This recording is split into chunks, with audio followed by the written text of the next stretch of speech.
Hi, I'm Daniel Dvorkin. I'm going to be reading here from my current work in progress, or work in not much progress, as I've been calling it, uh, about 4 years now. This is part of an interconnected series of stories. The working title is The Station, or The Station Verse. Um, that may change. There's a very large number of science fiction stories and novels with the word station in their title, but that's what it is for right now. I'd like to talk a little bit about the genesis of this story. It started with a map. For those who saw the world building panel earlier, that's very appropriate. The map is put out by a company called Colorado Geosystems, which is a uh, geology exploration company, mostly for fossil fuels exploration in the area. But they also do absolutely some of the most gorgeous reconstructions I've ever seen of the paleogeography and paleogeology of the region. And when I saw this map, which I will go ahead and put on screen here now, I thought there has to be a story in this. So let's go ahead and share the screen. There we go. There. So this is the mostly the western part of the United States and some of Canada, some of Mexico, 69.7 million years ago. This is the remains of the Western Interior Seaway, which used to split the continent in two. You can see that by this point, a fairly substantial land bridge had formed between the western half, Laramidia, and the eastern half, Appalachia.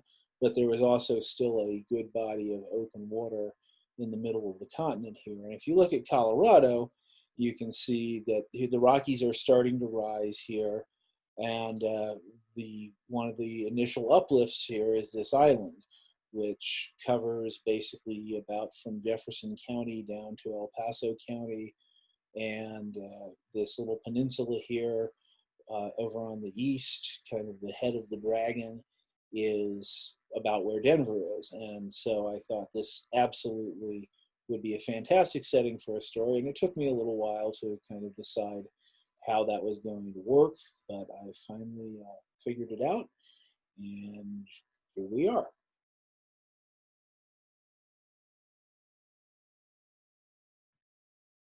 So let's go ahead and get started. They call it Golden Mountain for the city that will one day sit on its eroded remains. There is no gold to be found there now. The eruption that will push through the rock and bring heavy metals up from the mantle is some tens of millions of years in the future. An even greater span of time later, it will be part of a low continuous ridge, barely distinguishable as a peak, when keen eyes and clever hands search for that gold shining out from creek bottom mud. For now it rises from nearly flat ground, tidewater marsh to the east, and open grasslands, among the first in the world, to the west. It is not the highest mountain on Jefferson Island. That honor belongs to Mount Falcon, where no falcons yet fly, a good day's trip to the south. Falcon is an enormous young rise, part of the main uplift, over 4,000 meters, and is yet unscaled. On a clear day, its peak can be seen from the mainland. But Golden is the most prominent, and at a precisely surveyed 3,817 meters, with a dry, flat topped ridge leading almost to the three click point, it's far more climbable. The people climbing out of the vehicles parked where the ridge peters out just short of timberline are dressed for an easy hike.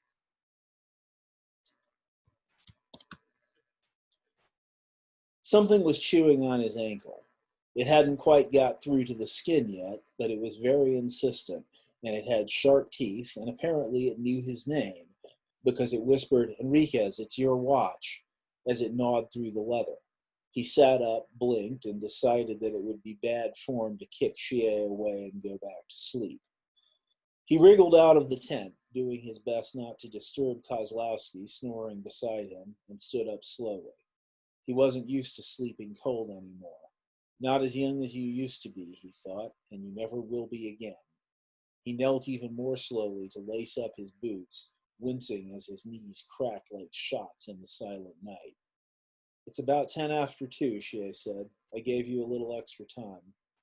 Thanks. Eric finished tightening his laces, stood up, and took the offered rifle. That finished the job of waking him up. Get some sleep. Will do. Shea headed back toward the tent he shared with Starrett.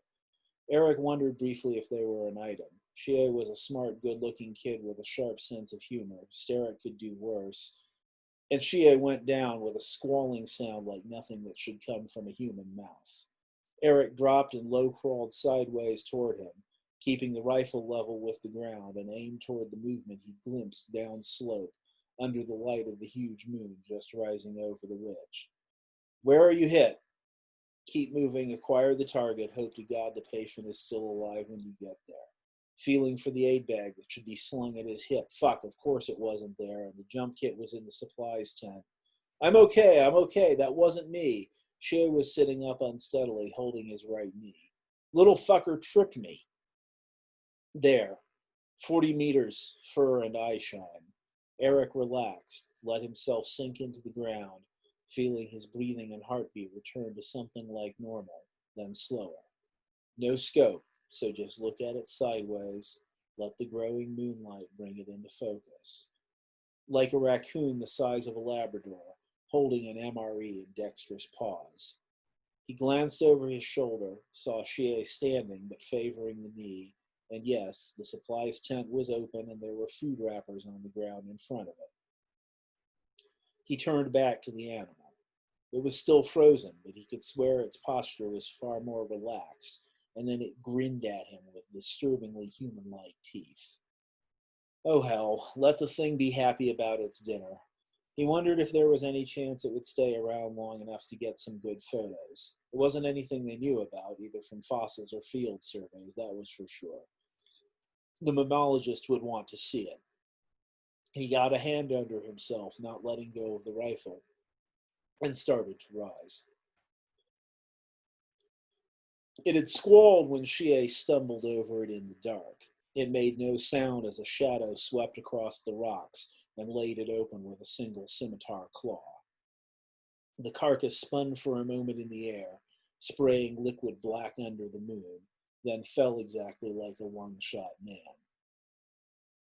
The shadow spread its arms, feathers slapping against the air, and pivoted on one of those terrible feet, its other leg and long tail dancing to maintain balance.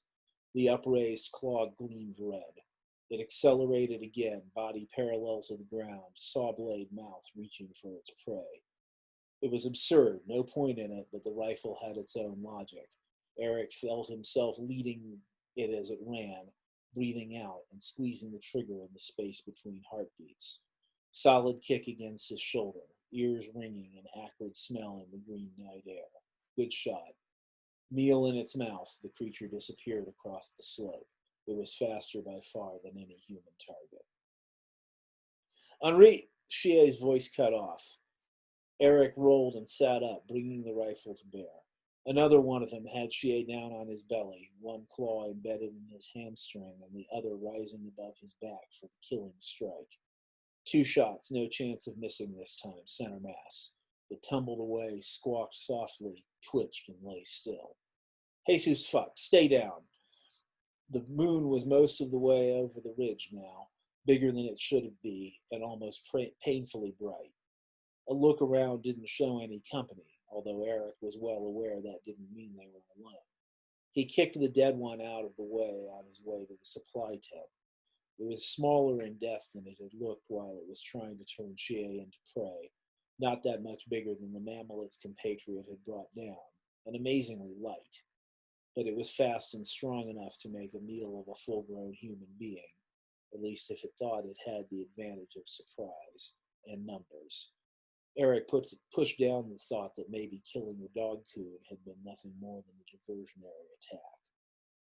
There was the jump kit, untouched even though half the tent was a mess, and there were some very unhappy sounds coming from the specimen containers. He grabbed the kit and sprinted back to Shea. It's okay. You'll be okay. Don't try to roll over. Let me see. He pulled out a bottle of saline, doused the pant leg, and started cutting away the denim. Doc, am I out? Gonna make it? Eric laughed. Most likely. Hold still. Rustling from the tents. He dropped the shears and started to bring the rifle up, then realized it was Starrett and Kozlowski, poking their heads out in confusion. The whole thing had taken, what, a minute or two? They might not have even woken up at first, not until the shooting started. Some guys in Afghanistan had learned to sleep through machine gun fire, outgoing mortars, sometimes even incoming, but wake up in a heartbeat if there was a sound out of the ordinary. If the civilians were lucky, they'd never have to develop that particular skill. They'd be lucky. He'd see to that. Holy shit, what happened? Bow, are you okay? Eric finished exposing the wound. Blood seeped from a triangular puncture about 10 centimeters below the buttock. No arterial involvement, probably no tendons either. That was the best they could have hoped for. But there were scraps of fabric visible in the wound, which meant there were more deeper down, and the claw was probably none too clean. Dromaeosaurs, a pair of them. Watch out for the dead one over there. Shie, hold on, this is going to sting. He dribbled peroxide over the wound, wiped away the bubbling blood, and swabbed it with iodine. A lot. He lifted up the torn skin and started the lidocaine injections into the muscle. Shie gasped, but held still. Oh, God. Yep. All right. Starrett, take a rifle, stand watch. Last I saw the living one, it headed north, but keep an eye out in all directions. Kozlowski, sling a rifle, but I need you here. Give me some light. Up a bit, please. Good. I'm not going to try to close this up properly here.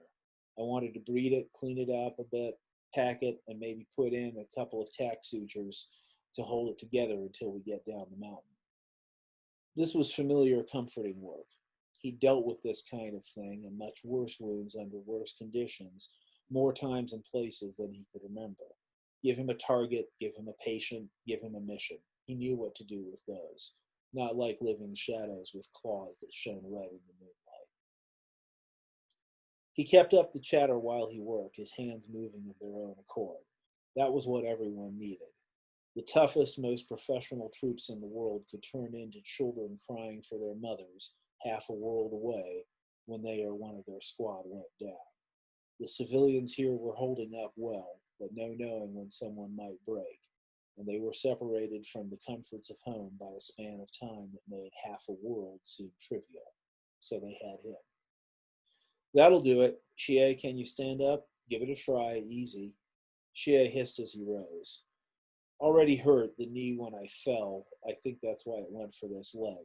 It was watching. My name's Bao, you know. God damn, that hurts. All right, Bao.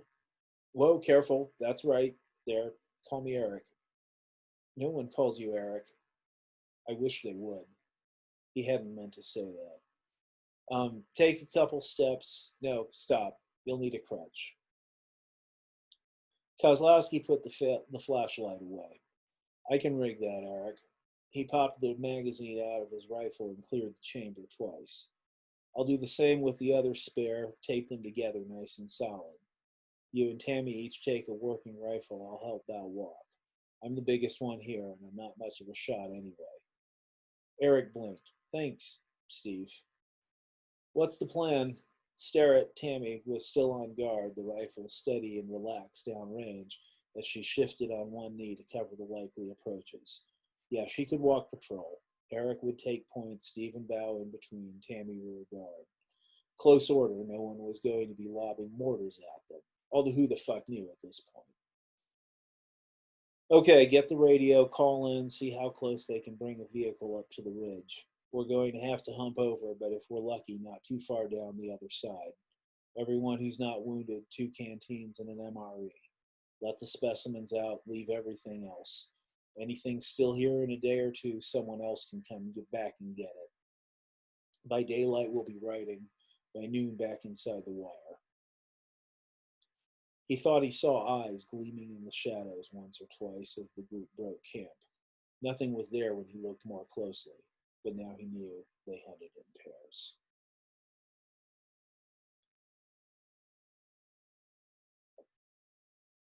That was really good. Thank you.